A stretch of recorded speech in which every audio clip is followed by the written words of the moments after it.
Hi, my name is Josh Pearson, and typically, if I'm on a video, I'm saying that I'm the youth pastor of Berea United Pentecostal Church, and that I'm trying to invite somebody to an event or something like that, or trying to promote something that the church has going on, or trying to teach something to our young people from the Bible, and that's primarily my focus. But recently, I've lost 91 pounds on the carnivore diet, and that's it with cheat days and cheat meals on certain special occasions.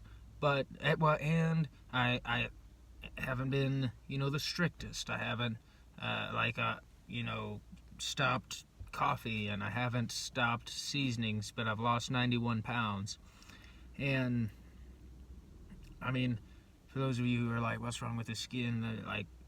I had problems with my skin before, and honestly, I think they've improved some.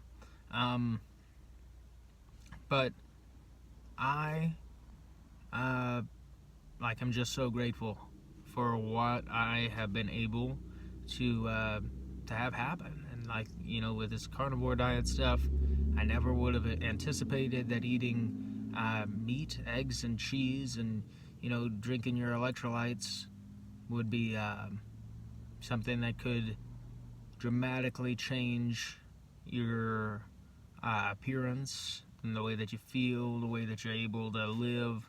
I feel more confident. I'm able to say now I have a gym membership. I've been going to the gym multiple times a week, and I used to would have never thought about going to a gym, but in a very serious way, I would have thought it would have been impossible for me to really get anything out of that uh, because I was 311 pounds. And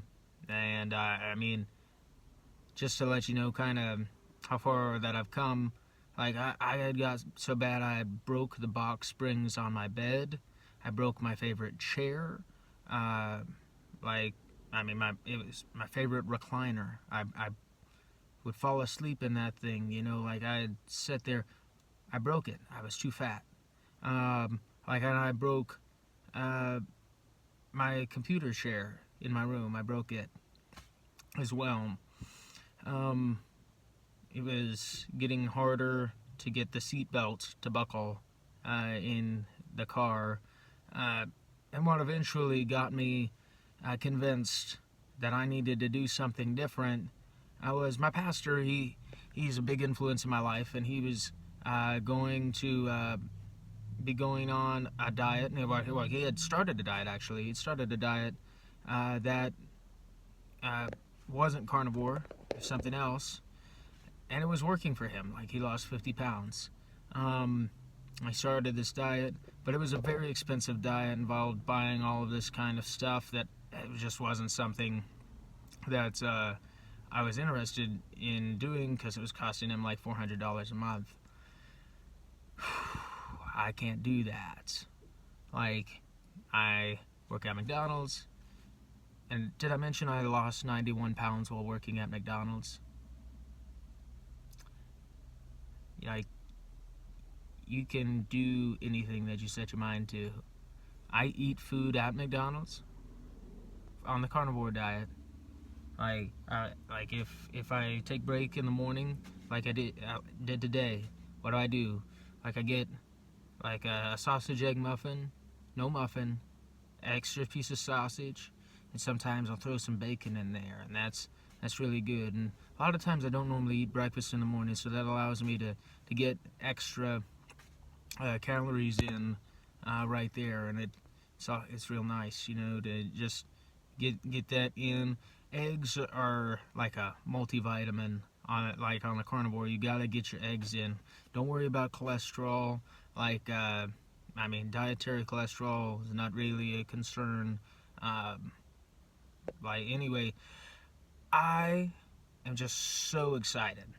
My brain has been exploded with information over the past while, listening to people like Dr. Ken Berry, Dr. Anthony Chafee. Recently started listening to people like the guy from Homestead How, the people making that Carnivore documentary and all of that. I had watched that documentary called Fat, and that talked about the food pyramid being a scam, and all of that, and it just kind of blowed my mind, absolutely blowed my mind. And the thing is I am different. I've like my body is different because of this. I was super fat. I had more chins. Like I mean, that's the thing is, like, I had like much larger love handles. I still got a ways to go. I'm still wanting to get down to 200 even. Right now, I was 219 this morning, so I've got 19 pounds more to go to my goal weight. But that's the thing is, like, I've already lost 91 pounds. If I lose 8 more pounds, that's 100 pounds. If I lose 19 more pounds, it's 111 pounds. And I can do it.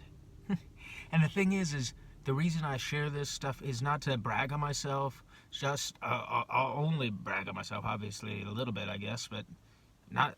I want you, if you're struggling with obesity or type 2 diabetes or joint pain or autoimmune conditions or whatever it may be, I want you to be able to find out about this that can help your health.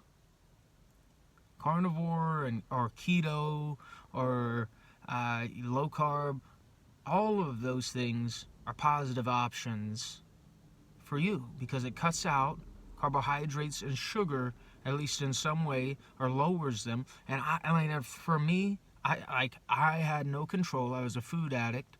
I was eating way too much sugar. I was eating a Big Mac for lunch, and I put barbecue sauce on my Big Mac with all the other stuff. And I like whenever I got lunch at lunchtime, a lot of the time. And I mean, if I got lunch in the morning, I'd get a chicken McGriddle, and I'd get, I'd get a Dr. Pepper, no matter what time of day. Like, I drink a Dr. Pepper. I love Dr. Pepper. Dr. Pepper is my addiction. Like, I mean, Alcoholics Anonymous needs to add Dr. Pepper to the list of things that you could say I'm a Dr. Pepperaholic or something. Like, I was that guy, okay? So, like, Oreos were also a big deal for a long time in my life. And I would get off work after eating fast food for lunch here.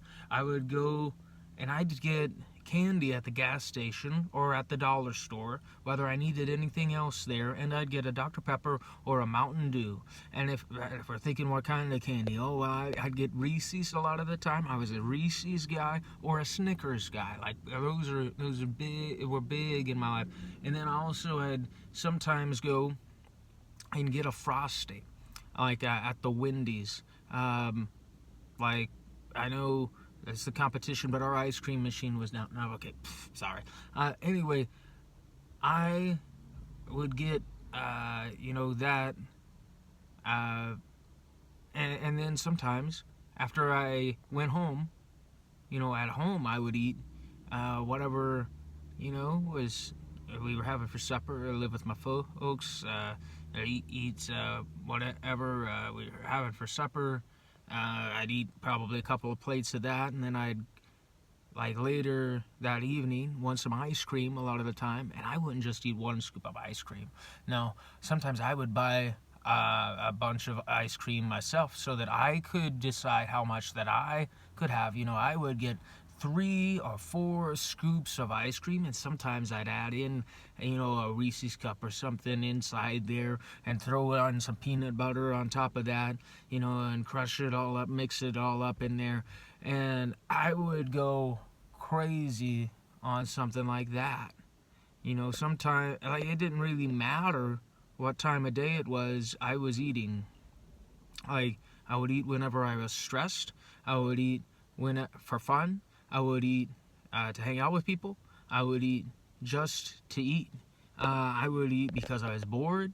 I would eat because it was in front of me. I would eat because I didn't want it to go to waste. I would just eat and eat and eat and eat. And now I can actually control what goes in my body. I can control that. I've been a food addict and a sugar addict for years. Years of my life. And didn't realize I had a big problem that was going to kill me, that was going to destroy me, and I could have wound up having diabetes and losing a limb or something like that and going crazy. Like, I mean, it runs in my family. But I'm so grateful that it was my friend Mitchell who worked with us. He recommended the carnivore diet. And I knew that I didn't want to do my pastor's expensive diet. And I knew that my pastor was getting ready to talk to me because he had become like a coach for this diet or whatever. And he was wanting to talk to me about that diet and at least kind of offer it as an opportunity for me because we all knew I needed to do something. And I wound up going to the grocery store the day before that we were supposed to have that meeting, buying a bunch of meat and starting the carnivore diet the night before because I knew I didn't want to do that diet and because I knew that, like, I had heard about the carnivore diet and wanted to give it a shot for a month. 6 months in now. I'm not dead. I don't got scurvy. I haven't had a heart attack. I feel better, and I'm doing great. and all of this, like dry skin and stuff, I was dealing with that before. Those of you who know me know that I've dealt with skin problems for a while, and I think, you know, like, I mean, I've started using some CeraVe and stuff trying to fix it, but I think that it should go away eventually. Like, I am just so glad, so grateful. I've got to check and see what time it is because I need to make sure that I go back to work on time because I'm on break right now. But carnivore is a great solution. Keto is a great solution to your obesity problems, to your being overweight. If you have joint pain, the inflammatory things in plants could be causing that. If you have, I'm not a doctor, but these are things that I've been learning. If you have, you know, like an inflamed gut, like the inflammatory stuff in plants could be causing that. I want you to know you don't have to stay in that spot. You can do something different with your health. And you can go against the grain. Because the food pyramid was a sham. It told you to eat a bunch of bread, and it made a bunch of American children and a bunch of people around the world fatter than a tub of lard.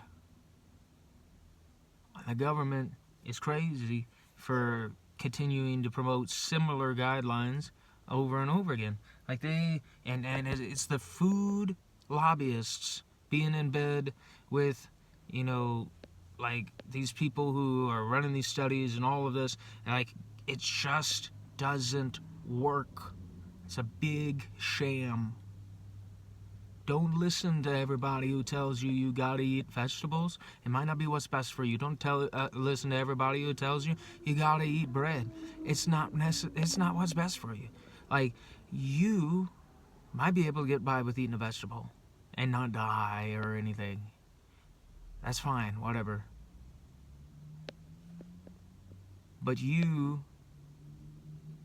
not everybody can do this diet. I get it. There's people with Lyme disease. I know a good sister in the Lord has Lyme disease. Powerful intercessor. Might not be for everybody. But a lot of people, I'm saying a lot of people, would do better if they were on this. thank you for listening. God bless and have a great day.